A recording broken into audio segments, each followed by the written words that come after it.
This podcast is a proud member of the UUOP network.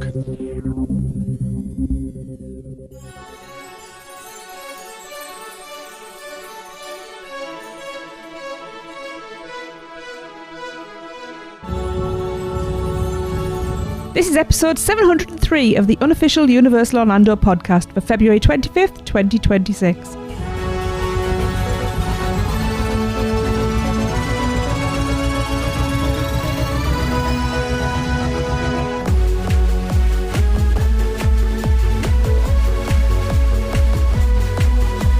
Hello everyone, welcome to this week's show. I'm your host Tracy, and with me I have Chris and Lee. Hello. And good friend of the show and former show director for Universal Orlando, Mr. Blake Braswell. Hello, Blake. Hello. That's the kind of quality opening I was counting on right there. Professionalism. Absolutely. It's so glad to be on here and hanging out with all of you all. I say it's nice to speak to you, but we get to speak quite often, but that's a different podcast. We will leave that one there because most of our listeners couldn't care less about that thing. Well, they should. Shame on them. Are you saying we may have created a very extremely niche podcast on the side? Oh, yeah. Yeah, we have especially 30 years after it came out. It's but still I will relevant. say, even though Lee talks to you all the time, we had just mentioned you on last week's episode of when we had recorded inside of the studio Yeah. at Universal. And every time I walk down that street, I just literally time travels right back to that moment. Mm-hmm. It was such a cool experience. That was a blast. I also really miss those microphones. Those are very nice. Mm-hmm. It seems like it's that, because it's been split by the pandemic, it seems like the time that land forgot or the time that time forgot. Yep. Yeah. It seems such a long time ago. Yeah, I mean, how long have you been left? We'll get into that in a minute anyway. Yes. So anyway, it has been a while since you've joined us on this podcast. So Blake, before we get into it all, let the listeners know who you are and why you're qualified to join us on discussing this specific topic. Well, my name is Blake Braswell, and I was a senior show director over at Universal Studios. I was like desperately, when you asked, tried to pull up my LinkedIn page to go, what the heck were the years again? But I was there for, I think, back of the napkin math was around 7 years, and I was on the creative team developing stuff for Horror Nights predominantly, but also working on the How the Grinch Stole Christmas and developing the Mardi Gras parade themes and such. I stalled enough to pull up my LinkedIn to remind me what years it flipping was. There we go. Let's see. Awesome. Where 7.5 years I was there. Wow.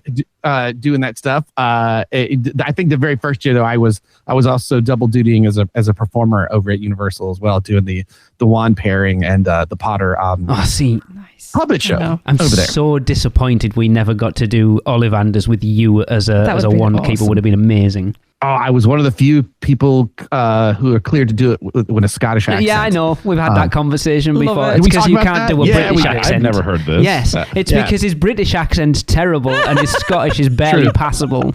It's true. Tell That you is two are friends. amazing. Oh my God, you need to go. I will find it.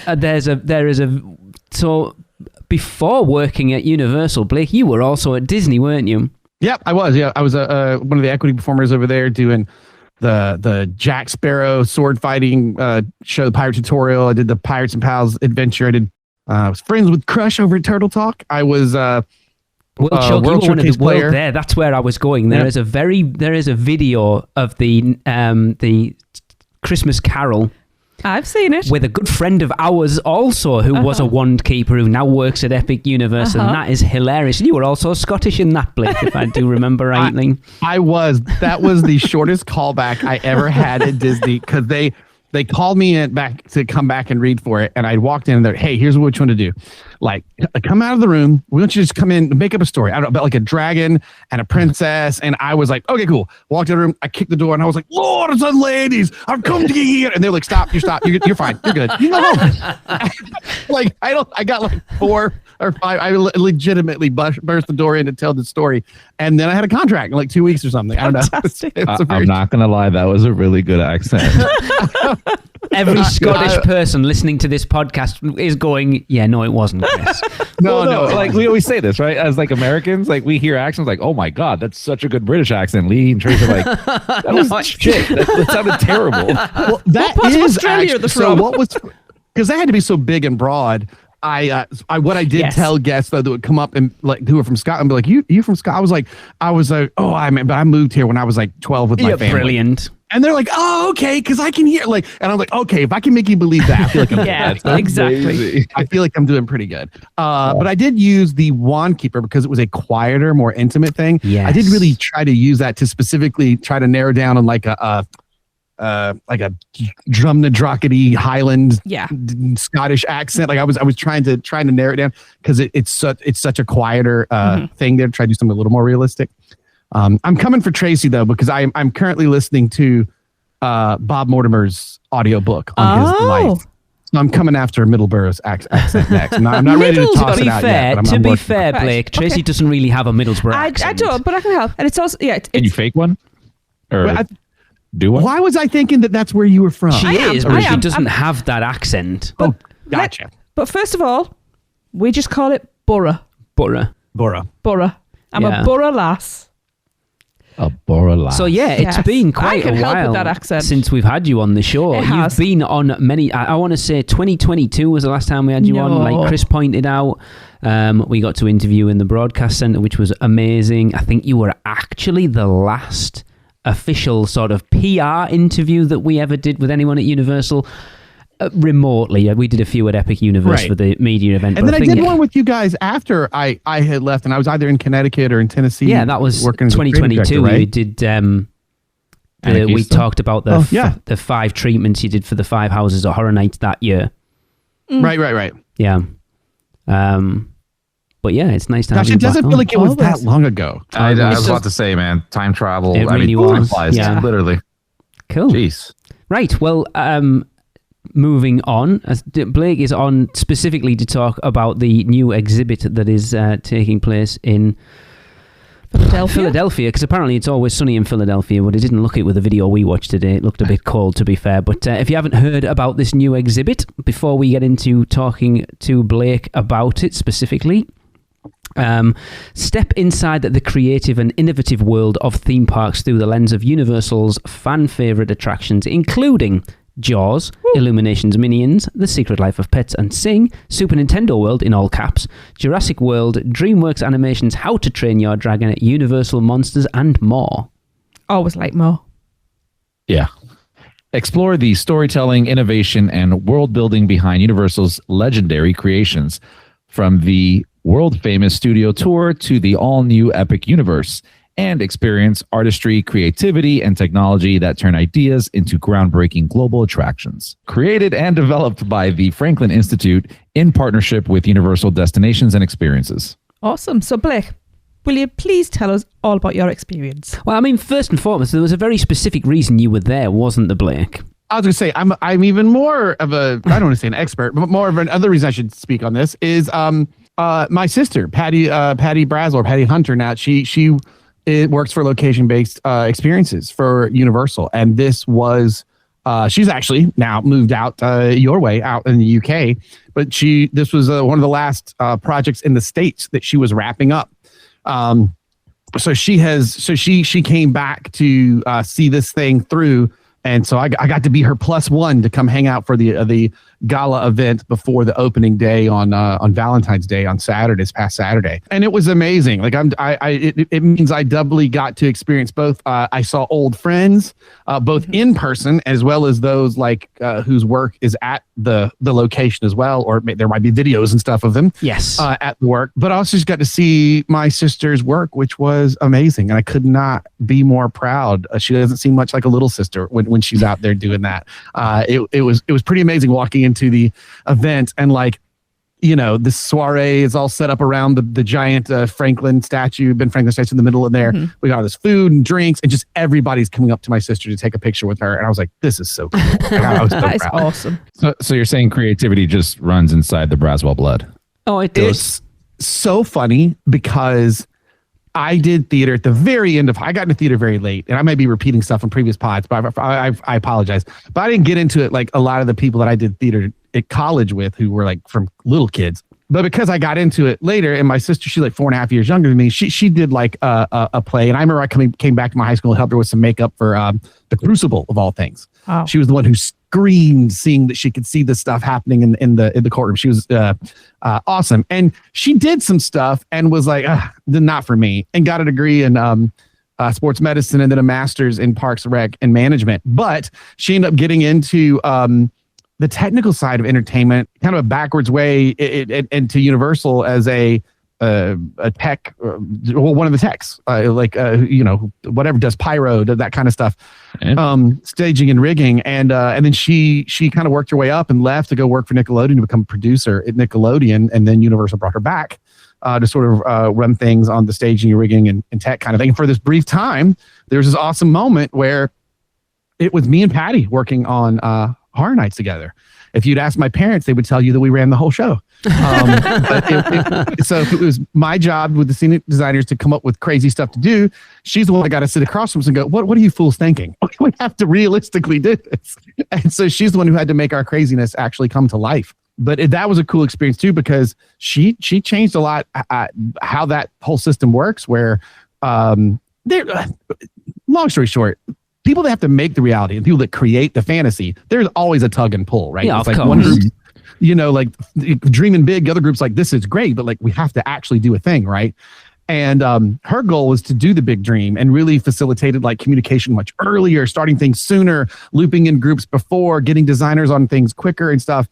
And a lot of the stuff, it's while she doesn't get the credit like we did, like, hi, this is Blake and Dylan's house, like, but so much of the stuff that she did made your experiences better. Yes. You just won't know it because it's such a spider web behind the scenes that made things better. So I've always been proud of her for a long time anyway. It's so interesting to me to find out how people fall into the theme park business, because it's rare that you find someone that kind of walks into it from a perspective of, that is what I want to do. Most people, like Patty, has like completely sort of gone in one direction, then just fell into it from another perspective. It's like, look at what you're doing right now isn't where you started out, and it's so weird. Not at all. To be a guy who was just trying to do theater and choreograph some sword fights for plays and movies, to be like now managing budgets and looking at large staff sizes and stuff for themed entertainment. Yeah, no, it's not. It'll be interesting because long may your podcast reign. In 15 years from now, that might change as there are more universities and degrees actually teaching this stuff. Yes. So I'm curious to see what that wave of folks, brings to things. But yeah, it is funny that my sister now works in entertainment, because that definitely wasn't her thing early on. So it makes me very happy the way this all came about. That's awesome.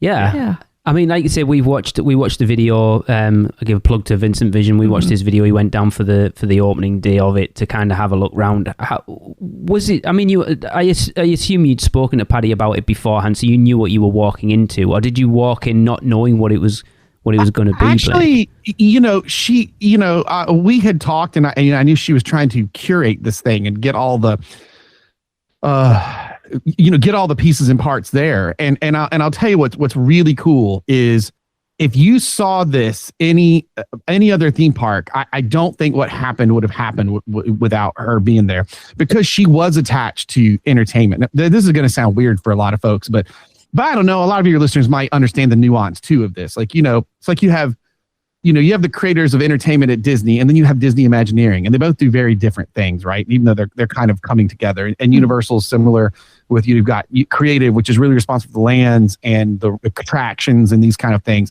And then you've got the in-park, creative for the entertainment that happens. And, that's from your wand keeping to your, to your Horror Nights and Mardi Gras and all those kind of things, and the individual shows that get created and stuff. But typically it's something like this. I would expect it would be predominantly about the sort of, STEAM aspect of attractions and building rides and things like that. But because they wanted to do this project and she's there and has the background she was able to say, what about all this entertainment stuff? And, Horror Nights obviously, has a big draw and a big name and stuff. So there is such cool stuff about the attractions, and then also cool stuff about the entertainment that happens. And there's a game to play to call a show as a stage manager. I would never thought I would have seen that, at a museum like that. Stage managers are a perfect example of people that they do so much. Like the ones at Horror Nights, you'll probably never. Well, if you do see them, you don't know you've seen them as you pass by them. But they do so much stuff for you to enjoy the night that you'll never know about. Right, making sure all your performers are there, everything's running smoothly and stuff. And so for this exhibit to have all these pieces, it's wild to me how complete it feels for someone from the inside looking at it, right? Because typically, us jaded folks who've done this would come into something like this and be like, well, they left out this and they didn't talk about that, and of course, yada yada yada. And instead, no, it was a very comprehensive thing about like all the parts, from creative, from specifically capital C, Universal Creative, and the entertainment groups in there, and some of the people I got to see being interviewed, like people that I knew as like hourly technical crew that now are like supervisors and stuff, and seeing them on these videos and here talk, I'm like, oh my, I remembered this person when they first ever worked on Horror Nights. This is awesome. It's really cool. I mean, I think, before we get too deep into it, I would say the Philly Mag, I sent you guys a link, but the Philly Mag did a write-up by Laura Swartz. And her quote is my favorite thing in this, which was trying to explain it to people, like, why should they come to the event? She said, the takeaway is less, I saw a minion, and more, someone built this, I could build this. Okay. And I think that was the coolest thing about the overall experience. Yeah. That is an interesting take. I like that quote. I wish to go to Universal.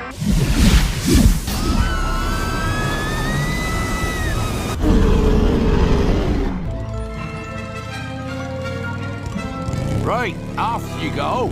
We'll meet at the edge of the Forbidden Forest. Where can our vacation wizards take you? Just tap the port key at portkeyvacations.com and let the magic begin. Yeah. I know it's a touring thing. I know, Tracy, you had something that you hoped and would make a lot of sense. I'll leave you to say that whenever you want to. What? About it touring. Oh, right. Okay. Sorry. I don't listen to myself, obviously. It will be interesting to see where else it goes, basically. But Tracy had a thought that... I honestly think that they should bring it over here with Bedford opening. I think it would go down an absolute storm over here. That'd be hysterical if it chased my sister as she moved to the UK. Yeah, that'd be funny. I forget. I feel like, don't quote me, I feel like it's is it 6 months or something? I forget how long it's supposed to be here in Philly. 6 months is what... August, I think Vincent said it was supposed to be open until, or September, sorry. But I can't wait to grab my family and go back in a couple of weekends to go. Because there was just stuff that I was like, this could be a shocker to you guys, but one of my favorite games my daughter likes to play is to make haunted houses up in her room, in her house. And so, of course, I was going to say I couldn't possibly imagine that. And there's a couple of cool experiences that let you play with lighting and like the audio, and it's really cool. Like, I mean, it's and the Franklin Institute. I just need to go back in general because I mean it's an amazing museum. I didn't that night. I only hit up the Universal stuff, but I can't wait. I can't wait to see it all. It is a very how do I say this? Like, I think the way that lady put it is perfect. I guess if I was thinking like, to use the overused term of an immersive experience, right? Like everything is, and it's like, no, this is like the Franklin Institute. I mean, like this isn't trying to whisk you away. This is trying to show you this is how this is done. And it's really cool. I mean, like thing to walk through and just, especially like if you have worked on it and you sort of, some things you sort of take for granted. It was really cool to walk in with my sister and, and I got to hang out with my good buddies, Mike Aiello, TJ Manarino. So good to see them again. You've seen Mike a lot recently, though, haven't you? To be fair, you seem to keep popping up around him. I did get to see him. Oh, we went down to Florida this past summer, and he did surprise me for a trip. But it was great because we turned one corner and my sister's like, "Hey, TJ, check it out. It's your office." And I'm like, "Oh my God, it is. It's all the stuff and like the history of Horror Night stuff that he like had in his office there." And That's cool. Right. And it's really cool. So I guess she had really been pounding the pavement, getting everywhere, talking to all the parks across the globe. I know one of the gentlemen who works for Universal Creative in Japan, like helped procure stuff for this. And he actually made it down to visit as well. It was really neat to meet him. That's really cool. So the amount of stuff that she got was pretty cool. And it was fun to see a lot of that again. Like, oh my gosh, I remember sitting talking in your office and staring at that over your head or whatever, it was really cool to see so many of those artifacts, for lack of a better term. Yeah, I know one of the things that we'd noticed in Vincent's video was the artwork for like the set design for Dead Man's Pier, which was such an amazing house. Obviously I was super excited about that, and I sent that to Dylan Coloff, the designer on that. I was like, buddy, I missed working on this house with you. Check it. And sent him a picture of the display with Dead Man's Pier's design book in there. It was pretty amazing. I mean, you can tell his houses, like Blood Moon, Dead Man's Pier. Yeah, there's something about them. They're just LRT stuff from last year. You can tell which are his houses. Well, and I'll tell you, like, I had a and Nick Collins, one of the other designers, he's actually in a video on there. It was good to see him up there too. I may have taken a dumb selfie with it and sent it to him. But I didn't know. I mean, I didn't really know the details. Like I said, I knew that, like, they were procuring things and trying to get stuff from all, from character costumes to whatever they could grab, all sorts of different stuff from the parks around the world. And I didn't really know like what it would be, and I mean, for me personally, since I started predominantly on the scare zones before I also moved into houses for Horror Nights, I was super stoked because there's an opening when you walk in. There is a kind of a mock-up, like you're in one of the trams at Universal. Oh yes, like Hollywood, and it does a quick little history thing. Yeah, of Universal, and when it gets to Horror Nights, it's like all my streets. It's like Anarcade and oh God, was Festival of Dead was on there. Like, I was so excited. Like there were so many things from the streets I worked on that were there that kind of became iconic pieces like of the year itself. And despite my sister working on this, that's not her doing, because someone else had to pull videos and edit and crowd stuff. That's she didn't work on that kind of stuff. So she wasn't like, I'm going to put all my stuff in that my brother worked on. Right. But it was really cool to be standing in that room. I looked at, Mike and teacher. I was like, well, my day was just made, because they had seen that part earlier in the day before I got there. I was like, that's awesome. It made me really happy, especially to see Anarcade. I love that. I love that zone. I mean, I think the first year you worked on the streets is probably my favorite scare zone of all time, and that was Icon Alley at 2015. Oh, that was awesome.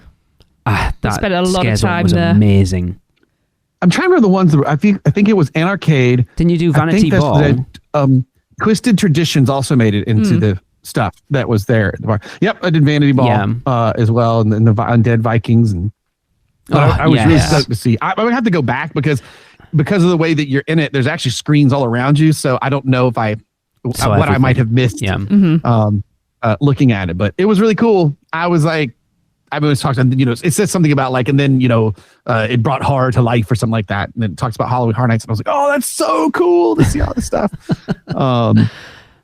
It's one of the things. It would all be the same. Yeah. It's one of the things I always worry that people think about exhibits like this, because it really does pull the curtain back of kind of showing how the sausage is made, to use that. Wow.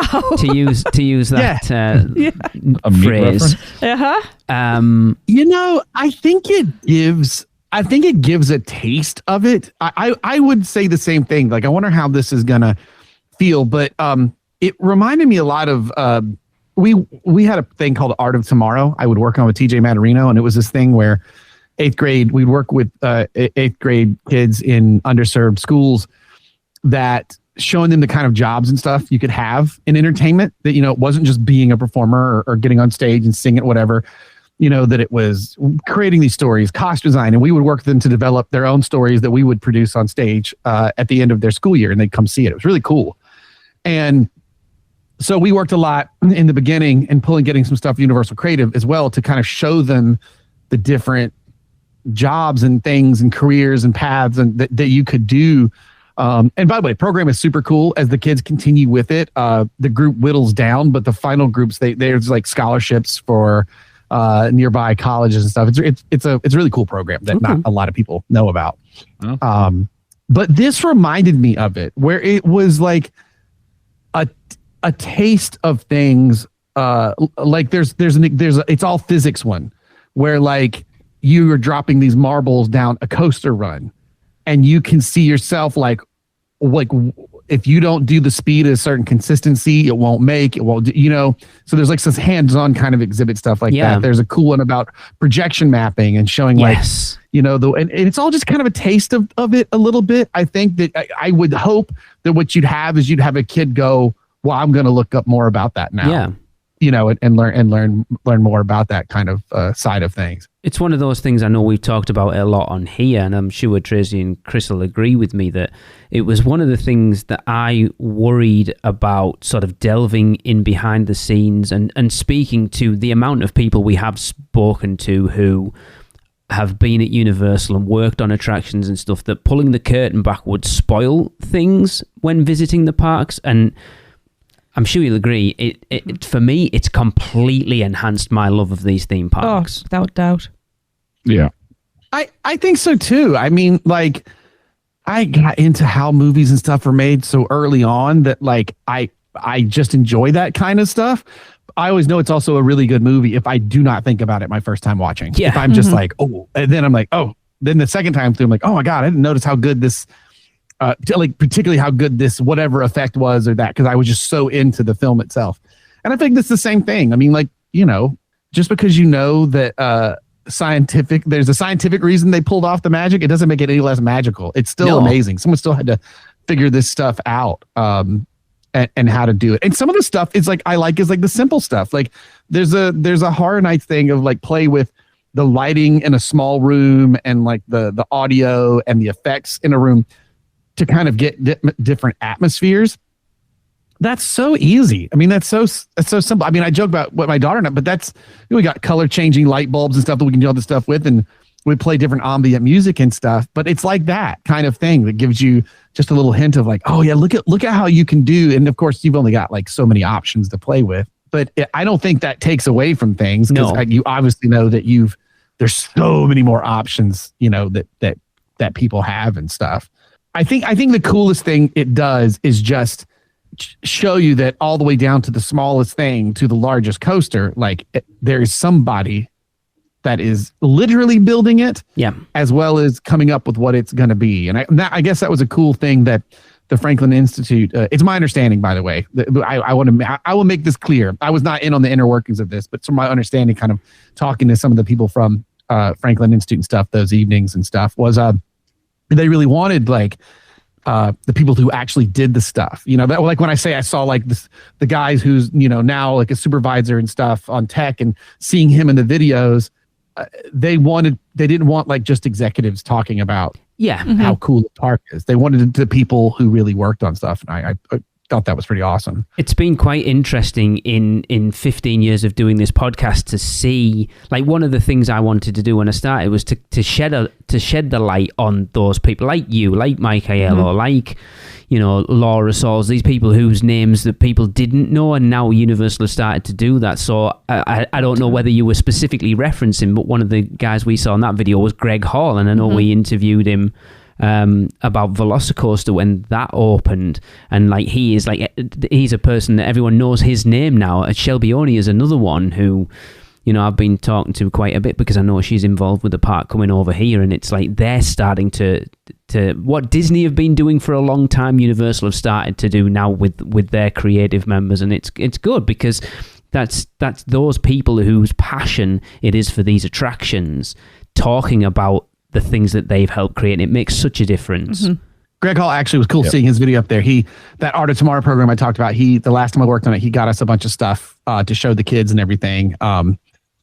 he was awesome for that. Actually, it's a guy named Lewis I was talking about. Actually, that was the tech that had been promoted up to supervisor, and it was so cool. And plus, like lighting designers that I work with, like when I saw Wendy's video up there, I was like, the only thing wrong with this is there needs to be all this molten, burning like rubbish or rubble around her, because we call it the Wendy special. That like she came up with this idea of how to make it like burning embers and stuff.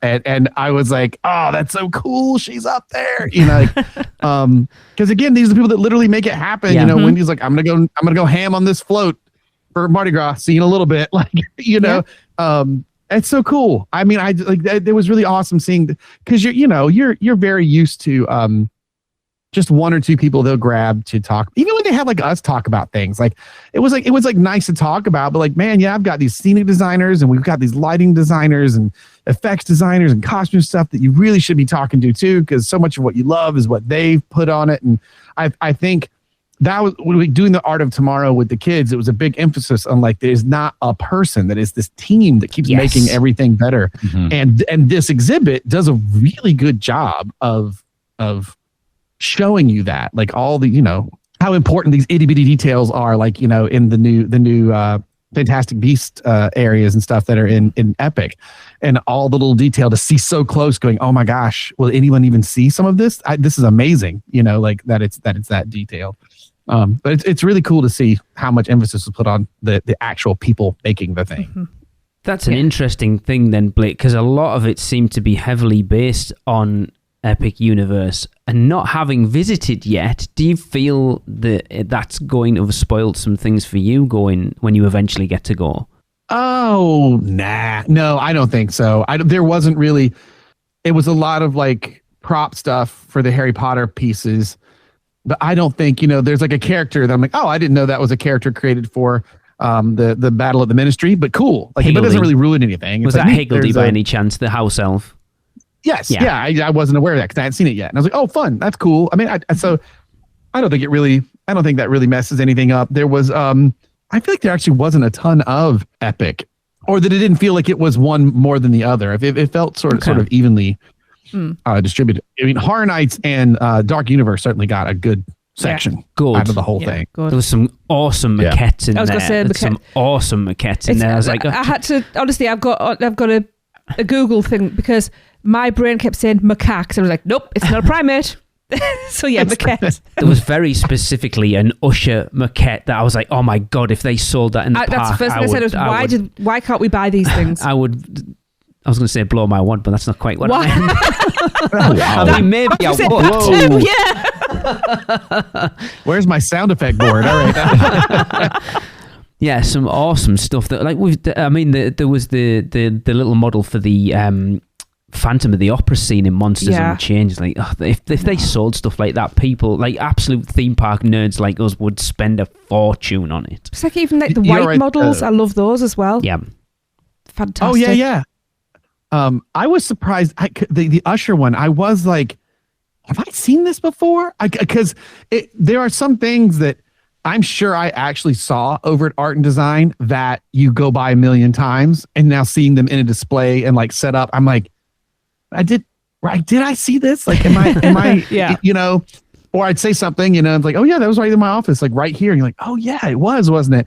But it's like you're seeing it out of place in a different area. But you bring up a good point. I wonder if it'll inspire any new merch or anything to be made as they go through it. As if they don't take enough of our money. I mean, the thing is now with Horror Nights, like the Horror Nights fans are hardcore. Like Universal fans are hardcore, but Horror Nights fans are on a completely different level. Because we're all unhinged, and they still, for the most part, just pump out generic merch, it's t-shirts and mugs and the usual stuff. I mean, I do like the we've actually got it sat down there, the stained glass window thing that they've done. Have they done it the last 2 years or just last year? Like that was so awesome. But we don't normally go out of our way to get stuff like that. No, but we made sure that we could get it all. And it was Well, what was the year? It was the year that Slaughterhouse was in its first, and I think we had the print-on-demand posters and T-shirts. Uh-huh. And I thought that was smart because they always get scared of a limited run thing where, what if we make people angry because there's not enough, or what if we have too much and it didn't work, If they're too much, how many Frankenstein popcorn buckets were that year we went over there? Chris, you'll know they were everywhere. The only thing about limited run things is I don't know why Universal like to sell things before events. Oh, let's not get into that. It's just that drives me insane. It still makes, but I still find it weird how you can buy grand opening medallions for Epic Universe after the grand opening, like for people who weren't there. I don't understand it. Those of us who were there, we couldn't get them. We've all got one. Yep. Yeah. We were there it opening needs to be day. like a comic book that ran out, and says in the back of it says this is second edition. It's just weird. Like we were there opening day, and Michelle, and couldn't get one. Nope, sold out. We were getting mixed messages over it, and now we've got one. There's one.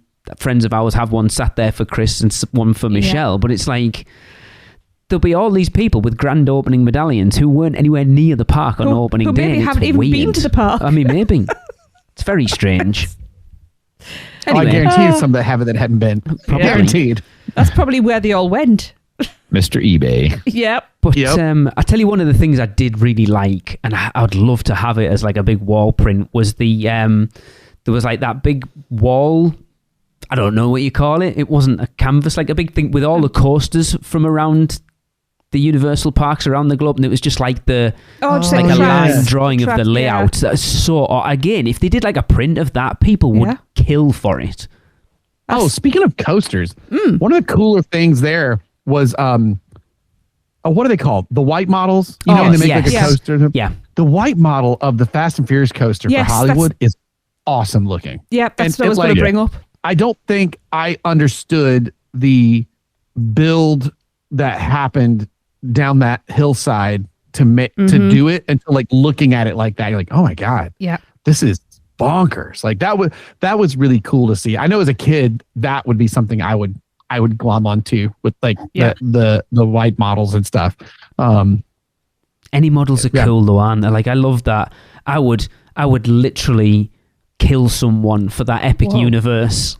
I mean, good luck getting that home on the plane. in the preview center at Studios, it's in Orlando. It is amazing. I think it's bigger than our living room. To be fair, it's just it's amazing. It's so cool though. It really is. Like, where would it go? I'd put it in the middle. I don't care. I'd walk around it. It's amazing. You attach it to the ceiling. That would be awesome. Then you just lay on the floor. That'd be funny. If I won the lottery, I don't want a bigger house to keep up with y'all, but there would be like this warehouse that you'd walk into with stuff like That'd that. be amazing. Come on, Blake. That's what it would be. You must have stuff that like nerds would kill for. I don't know if I do. I'm bad for memorabilia. Like I don't like. I think I was so into collecting comics and things as a kid. And I'm still dealing with the ramifications of collections that I'm like, okay, this one probably needs to go now. I go this way. That like, I'm loath to take on stuff. And like, I think maybe it's the byproduct of having moved 3 or 4 times in the last. Yeah, that makes years. sense. Yeah. And I'm like, okay. That'd be a bummer. But there are some things that I definitely like. But a lot of them, it wouldn't be like merch things, like the poster of the Streets I did that had Vanity Ball and I've got that. The Undead Vikings and stuff like that year. Like, like I kept anything that got made into merch. I like, cause look, man, when you're creating a bunch of original, you get told a lot of reasons why you shouldn't do it. And so when it hits and they even make merch out of it sells well, you're like, so those I hold on to. Like, told you that was going to work. That's always good. When you're proven right and you've got the evidence. UUOP is brought to you by the Producers Club. Join today and get bonus episodes, the chance to be a guest host, birthday shoutouts on air, be part of our awesome Facebook community, and more. Head over to uuop.supercast.com to subscribe. Shameless plug. But yeah, going back to this exhibit, I love, and you brought it up there, Blake, I love that a lot of it's hands-on. Like there's a lot of stuff to sort of get involved with. I think Vincent was like one of the things he was manipulating one of the sheep from Burke, which was super cool. I want to do that so much. I want that sheep. That's my favourite thing. It did make me laugh that they had one of the mock-ups of the drone dragons that still haven't really been seen over Epic Universe at this point. Yeah, they have been seen over there, right? They've been heard probably more than they've been seen. That's why we haven't seen them much lately. Yeah, I was actually really surprised to see that up here too. To be totally honest, I was like, oh, well, I'm surprised to see that thing. Yeah, because if you watch that epic documentary that came out on Peacock, one of the biggest thing was they could not get it to not sound like a jet engine. Oh yeah, you know what? I need to go watch that thing. I see it's still on here. I need to watch Have you not watched it, Chris? Yeah, you do. Oh, it's need really to watch good. it. No, yeah. I mean, I tried to watch it the first few times before they postponed it, and then I just kind of forgot. But now you reminded me, so. It's not. I think I held off a little bit because I hadn't seen the park yet, so I kind of wanted to see it. Yeah. That makes sense. I think it's one of those documentaries. I think if you watched it before going, it would probably enhance going, but then also going first and then watching it would kind of do the same the other way. So yeah, I think you'd probably be better off watching it after you've been. I agree. But there was a lot of history stuff. It's not so much about Epic Universe as it is the kind of history of Universal as well. I would have liked it to have delved into a bit more of Epic Universe stuff than it actually does. But it's still pretty cool. And like, there's we were sat there going, oh, I know him. And I know them too. Yeah. There's quite a few people like Seth. Oh, there's Seth Kabursky. Of course he'd be in it. Yeah, but then it was like, oh, there's Seth again. Oh, there's Seth again. And they go, oh, there's Kyle. Where's Kyle there? Where's Kyle there? But, well, the cameos from Horror Nights you get to see are my buddy Lewis, who worked on the tech side of things. You got Nick Collins, the senior designer. You got who else was up there? I know Wendy was up there on lighting. Gosh, I think I'm forgetting people. I was really shocked at how many people I saw that I was like, oh my gosh, these people don't ever get like props like this. This is so amazing. That were up there. It was very cool. Oh, Patrick Braillard, he's up there. Oh yeah, we saw Patrick at Epic on grand opening night. We did. Got a big hug actually. It's the only one we hadn't met at that point. Yeah. And then Summer turned around and went, I didn't realise you guys were here. I was like, yeah, we're here. She covered me in fake blood. It was funny. But back to the exhibit anyway. Yes. That's what we're supposed to be talking about. Coolest bits for you, Blake. What were the bits that you were like, as someone who's worked in that industry and still does, what were the coolest bits for you? I think from like an inspirational level, all the interactive stuff that the kids could do, well, big kids too, but like, because I'm projection mapping, right? You've been around it, you've been around it, but I watch people come up to it and go, oh, this is really cool. So that's how this, and I was like, oh yeah, not everyone knows how this works, and so to see the projection mapping, the physics on the coaster and like the calling the live show I was like, I couldn't believe it. Like a video game of stage management. I mean, that is just shocking to me. From theater to theme parks, stage managers are just unsung heroes completely. And they have ultimate responsibility to make everything work. But like, man, not ultimate authority on every decision. And they are just heroes. And to see like an actual exhibit talking about them and making interactive was particularly amazing. I think for things that I wasn't involved around and in that I thought were really cool, seeing some of the walk around character stuff from Kung Fu Panda was cool because don't see those frequently. I didn't see those on the park frequently, and while I'm around some of those characters or those things look amazing, and to be able to see them that close and in the detail, sort of just unobstructed and on your own time and pace, to look at those was really, really cool. It's interesting, kind of going off the back of that. Have you seen the Prince Gator meet and greet that's going on for Mardi Gras at the moment, Blake? Because that costume is amazing. Oh my gosh, I'm so jealous. No, I didn't know that was a thing. Oh, you need to go and find it. I'll plug it's on. There's a video on our Instagram. Go and check it out.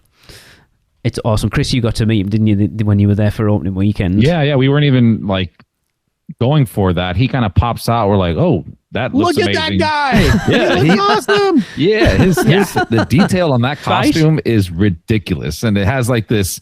I was talking about this last week where the sunset was happening. It hit the costume just right, and you get this like really cool kind of glow off of the entire costume. Disco Gator. Cool. Oh my goodness, it's awesome. He needs to be on roller skates. That would just Skater Gator. That is awesome looking, man. I had no idea about that. That is so cool. Yeah.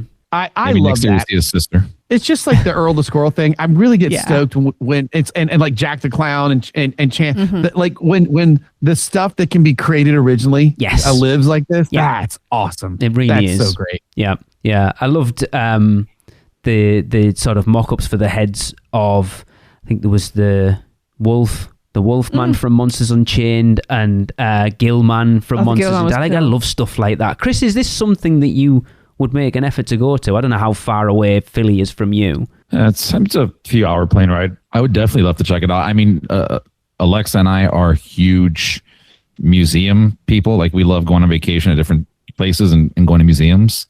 And the fact that this one is a museum as well as a Universal exhibit, like absolutely.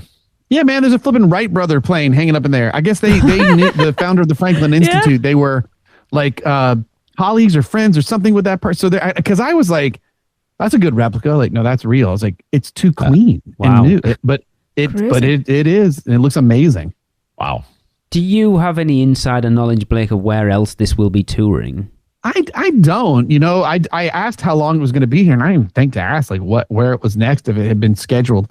I noticed I don't see anything in the article saying where it is next. I don't know. That's part of why you. So it is. There are plans to travel though. Yeah. Yeah, it's there for 6 months, so I assume there's plans to travel, and I don't know. Maybe you put it up, and then people start asking, or you use this to leverage your next thing. I made the comment of like, man, whenever this is done, they should put this thing at City Walk or something like this. It's just really cool. Like, Yeah. It made me think of like Future World used to be at Epcot, where you have like the sort of like learning side of things. I was like, this is really neat.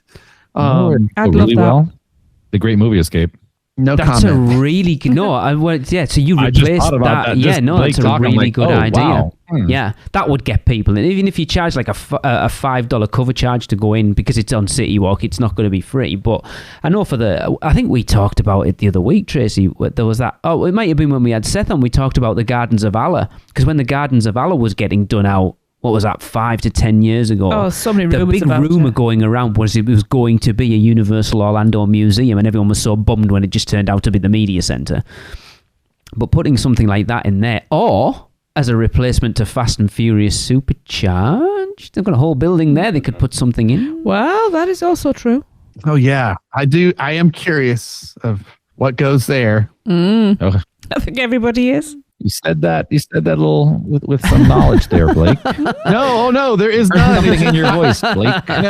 I say it with someone who was like, when it opened and I went and I did it and I went, what's the shortest length of a major attraction has ever been opened and then closed? That was the question that I had. I actually looked it up, and it's not the. I don't think Fast and Furious No, was Supercharged it? It is was- the shortest, like, major attraction at can't Universal remember what you said Orlando. it was. I couldn't remember. I couldn't remember what it was, but I don't. Or it is, but it's not by much. Well, we don't actually know when it's closing yet. But even if you That's say true. the middle of 2027, it's been open about 8. It'll have been open about 8 years, and I think it might be the shortest lived attraction at Universal Orlando. But it's not by. It's by months. So, wouldn't it be funny if the replacement was Too Fast, Too Furious? Haha. But there's been a lot It just of... gets a lick of paint. It's funny, there's a lot of rumours about a kind of retro Universal sort of great movie ride type thing going in there, which would be awesome. But yeah, I mean, but again, Chris, like you said with City Walk there, that preview centre's only has a finite lifespan. Yeah.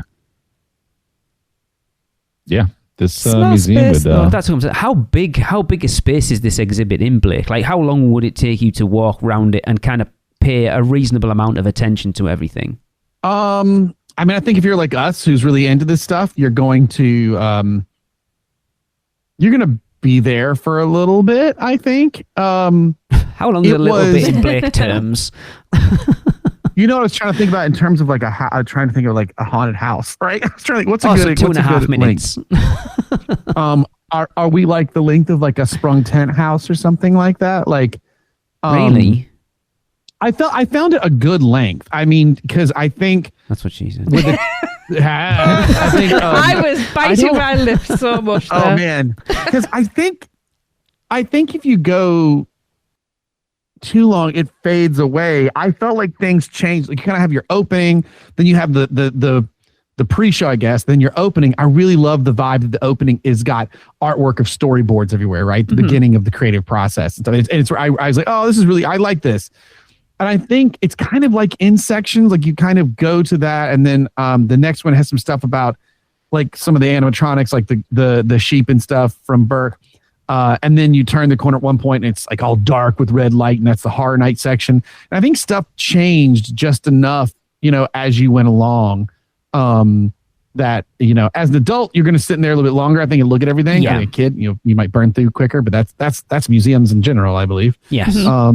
But yeah, I mean, I don't know. I'm a bad judge, man. I went to New York City for the first time and went to the National Museum of the Science Museum or Natural History Museum. Sorry.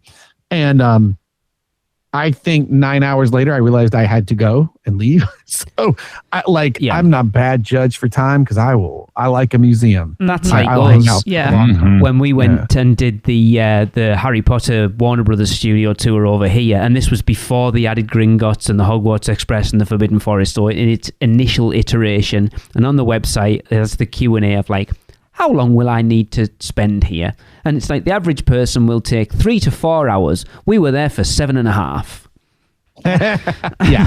Yeah, that's about right. But too, like I had to just think about it. But I went to an exhibit that is supposed to be part of visiting an entire museum. Yes. Mm-hmm. So like I was like, well, I guess it's not that long. But well, no, actually, like when you combine it with the whole museum, it is quite a lot to do. Okay.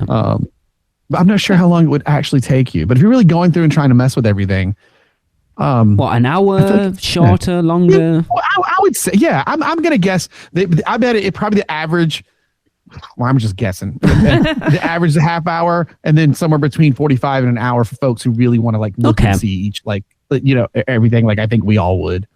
So basically, to get your money's worth out of visiting this, it's go and do everything else as well. Mm-hmm. Yeah. Oh, for sure. But like, why not? Like, it's the Franklin Institute. It's a well-known, and of course, the people that live there that have passes and stuff, they'll just go to this, go to that anyway. But yeah, it's an amazing museum. I can't wait to go back and see the whole thing.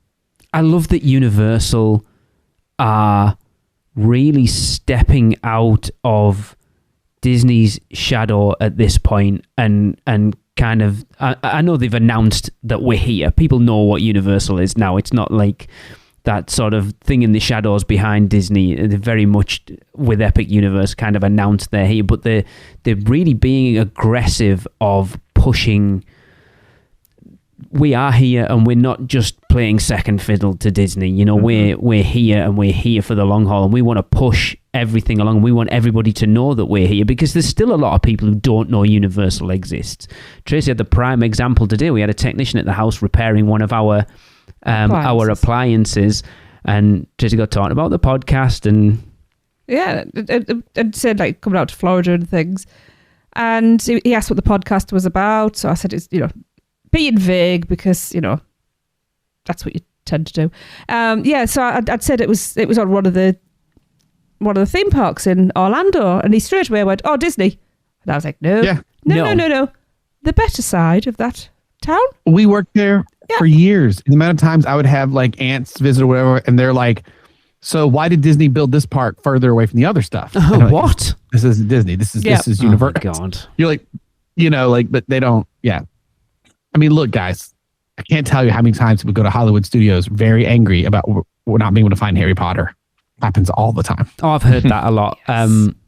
Maddie, a friend of ours who used to work at Universal, I was going to say she now works at Disney. She doesn't. She did work at Disney, but she was like working in Universal. The amount of people that like come in with Disney tickets and trying to get in, or they go when she was working at Disney, like come in and go, right, where's Hogwarts? Like it's about 10 miles down the road. Yeah. You need to take a train to get to it. I don't understand. I talked about this last week when, not last week, 3 weeks ago, so they've been putting people out in studios to draw people into the Born Stuntacular, because apparently people don't know it's there. And I'm like, if you're spending the amount of money that you're going to spend going to these theme parks and you don't know where most of the rides are, then you deserve to miss them. That's my opinion.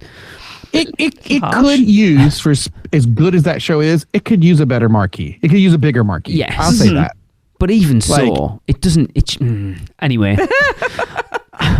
There's a soapbox there. I've already had my soapbox 3 weeks ago. I said what I needed to say then, but it's like you should know. I don't think you did though, judging by what's going on right now. It's not those trips aren't cheap, and you should be doing your research. And Michelle said at the time, most people aren't like me and her that don't do that research, but you should. But I think part of the appeal of Universal is you don't have to do that like That's you do for true. Disney. Yeah, and I will say that one of the things, not that this exhibit sort of gave me that takeaway, but just just thinking about Universal in general, having been to the exhibit and looking at things and everything, and maybe it was just luck that it ran this way, but things like just doing the express pass and that's it, and it's simple. I mean, good Lord, the amount of complaints that I know from people that aren't in the theme park world, but I know now who we went down to Florida, and then that they come back and talk about how much more fun they had at Universal over Disney because Disney was so stressful. Yes. With all the planning and the lighting, and it's just like all the stuff these Imagineers have worked to create for you to stumble across. No one's stumbling in anything because they just got their face in a phone and running around. Oh, it drives me insane. Yeah. I'll save. I've got comments on this and I'll save it for the bonus episode. Will do. I still find it bizarre at this point, and Blake, you probably go, shut up. But it's such a Universal Orlando nerd that if you'd have told me 7 years ago, the first time we met coming out of that Ghostbusters house, having interviewed you, I think once, that I was like, oh my God, just standing in Scare Actor Dining talking to Blake Braswell, who's show director for Universal, oh my God, you're not quite Mike Aiello, but you're not far off. Exchanging soccer scarves, and then, football scarves. And then the next thing, I'm doing a podcast on a random BBC comedy show from 30 years ago. I wouldn't have believed you. I don't remember who I was stood next to. One of my girlfriends. And you two met. And I leaned into her and I was like, okay, there's my rival for Lee's affections. My sister said, I'm so glad that you're excited I've moved to the UK so you have an excuse to go visit Lee now. Is that seriously? Well, I've told you, we need fried egg chili. No one's going to get the reference, but fried egg chili chutney sandwiches will be the first thing we'll be eating together when you come over here. Yes. Oh, that actually sounds really good. I need to eat that now. Chris is like, I have no idea what's going on right now. I love chutney, so I'll take it. Anyway. Well, if you'd, and speaking of 7 years ago, you'd have told me Universal would have a museum experience. Yeah. Right. I would what are you talking about? It's wild. They've definitely not, to your point about they're throwing it out there compared to Disney, but to keep things rolling and not just necessarily the parks necessarily, but things like this, you know, I mean, the other project my sister worked on, we're going to go see Thursday. DreamWorks has a kid show called Gabby's Doll's House. It's on Netflix, but she helped produce the stage show of it. It's like a kid stage show. Yeah. And so my daughter loves Gabby's Doll's House. So popular. It's touring through here this Thursday. We're gonna go check that out. It will actually be interesting. I assume when you go back to the Franklin Institute, young Afton will be going with you. Oh yeah, for sure.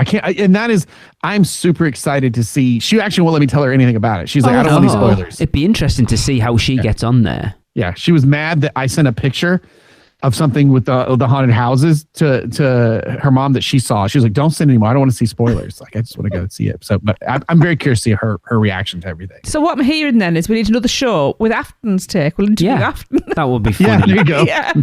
I need her to go to her first horror night. I want to see that. How old is she now? She's 8 now. No. She's getting there. She's getting that age, Blake. Blake, how did that happen? How's she 8? Hey, look, when I tell you that we because guys, it's been very cold here. So several weekends when we would have gone out doing stuff, it's been 10 degrees with a -5, -8 would wind tell me, chill. Fahrenheit, mind you. So yes, we stayed in and we worked on some horror movies. Evil Dead 2, Army of Darkness. We worked our way through Predator and Predator 2, as well as Prey, Killer of Killers, and she and I went to the theater to see Badlands. Prey Killer or Killers was amazing. I'll get on my soapbox for that one. That one was awesome. I saw, so before, we're going off on a complete tangent. So I saw a one sentence, I'm just going to leave it this and then I'll let Tracy take back over. But the thing that I completely summed up that movie for, I enjoyed it, don't get me wrong, it was good, but the one sentence review I saw that kind of summed it up was, this is the Disneyfication of the Predator franchise. And then I watched it and I went, yeah, it really is.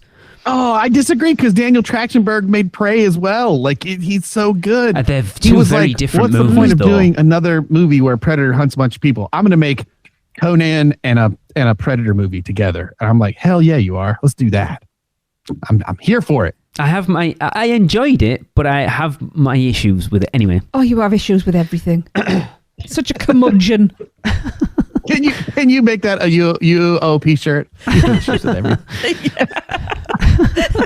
Look, it wouldn't be Blake and I on a podcast together if we didn't go off on a tangent of something not attached to what we're actually talking about. It's nothing to do with you and Blake. No, it just is. Tangents everywhere. Blake and I we very much do it on Thanks for the Memory, for definite. I don't know what you're talking about. We stay very on point. So it's more of a tangent show. We've had a whole conversation about cheese toasties on that podcast. Right, I see no problem with that. It's a pertinent question. Yeah, but it was nothing to do really with what we were talking about. Anyway. Right, I guess we're kind of coming to the end of everything naturally. Yeah, Blake, would you recommend it for people? Yeah, I was intentionally not going overboard in explanation because obviously you can go on YouTube and you can see stuff. But if you think you can come to check it out, and obviously I keep an eye out to try to figure out where they may come next. It was really cool. Like if you love Universal, this is a lot of love shown to how and the people that make it all happen. So it and to see the people from Universal Osaka and Japan, to see the folks from Hollywood and everybody having such a warm, fuzzy feeling, for lack of a better word, of all the stuff that we all were seeing was awesome. It was amazing. It was really cool. And when you work for a big place like that, there's a lot of, there can only be so many spotlights, right? So it's a very large place, and to see all the love thrown around to all the folks that make it happen on a daily basis. I mean, there's an operations director on there and stuff, talking about things. When the heck do you see them ever highlighted? Very true. It was really cool. I really recommend it. Awesome.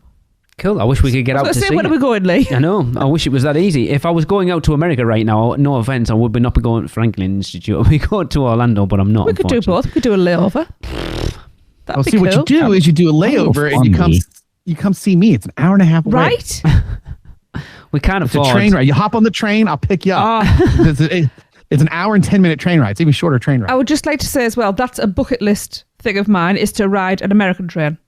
Because they're just the same as British No, trains. they're not. No, they are not. Anyway. They're probably there you go. Time better than just ours. Come in there, see things, you fly, then you come over, then you take a train ride to here, and then we got a little bitty airport. You don't have to futz with anything. It's so small, but they do direct flights to Orlando. See? So you just come. Nice. Hang out. Awesome. See it. Do this for a day or two. I'll drive you 15 minutes to the airport and get you right on. See, there's a plan. It's too good to turn down, isn't it? I know. Just need to get some money now. Well, that's the problem. Yeah. We're trying. Right. Yeah. So, Blake, thanks for coming and talking to us. And we know you are really busy and you've got a packed schedule. So we really appreciate all the time that you've It really has spent been with a us. busy schedule. I do know that. Yes. Yeah.